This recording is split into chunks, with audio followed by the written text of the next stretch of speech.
आदाब जी सलाम में एक बार फिर से आपका इस्तकबाल है। मैं हूं अब्बास मेहदी, आप देख रहे हैं जी सलाम। वर्ल्ड न्यूज़ का आगाज़ करते हैं। सबसे पहले देखते हैं दुनिया जहान की 10 बड़ी खबरें।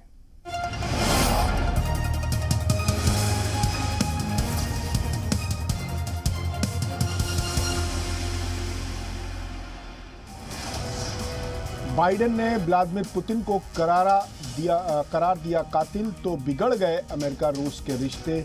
सलाह के लिए रूस ने अमेरिका से एम्बेसडर को बुलाया। बाइडेन का इंतबाह, रूसी प्रेसिडेंट को चुकानी पड़ेगी कीमत।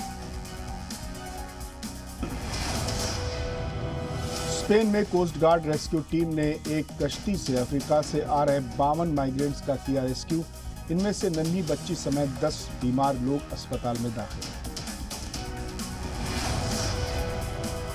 बुलडोजर के नाम से मशहूर तंजानिया के प्रेसिडेंट जॉन मगुफुली का इंतकाल। मगुफुली ने 61 साल की उम्र में ली आखिरी सांस। 2 हफ्ते से ज्यादा वक्त से नजर नहीं आए थे। मगुफुली वाइस प्रेसिडेंट सामिया सुला ने मगुफुली के मौत की तस्दीक। जनूबी म्यांमार में मुजाहिरीन ने नाइमा से टिजिट तक 7.5 किलोमीटर की निकाली रैली। म्यांमार में फौज को हटाने और सरकार बहाली का मुतालबा।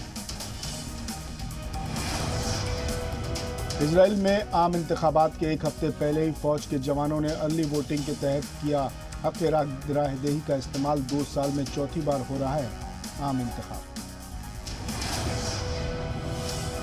इजराइल ने मल्टी लेयर मिसाइल सिस्टम की कामयाब टेस्टिंग की। अलग अलग ऊंचाई पर उड़ रही क्रूज और बैलिस्टिक मिसाइलों को कर सकता है नीस्त नाबूद।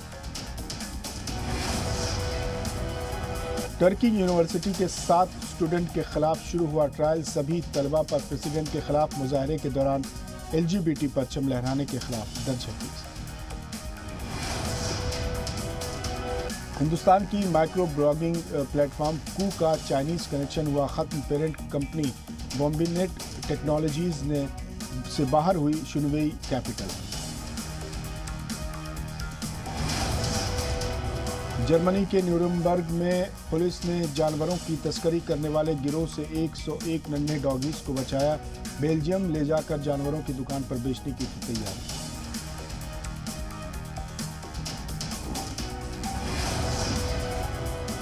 और क्रीमिया के पावर लिफ्टर ने एक मिलिट्री एयरक्राफ्ट को खींचकर बनाया नया रिकॉर्ड। 4 बार कोशिश करने के बाद बनाया रिकॉर्ड।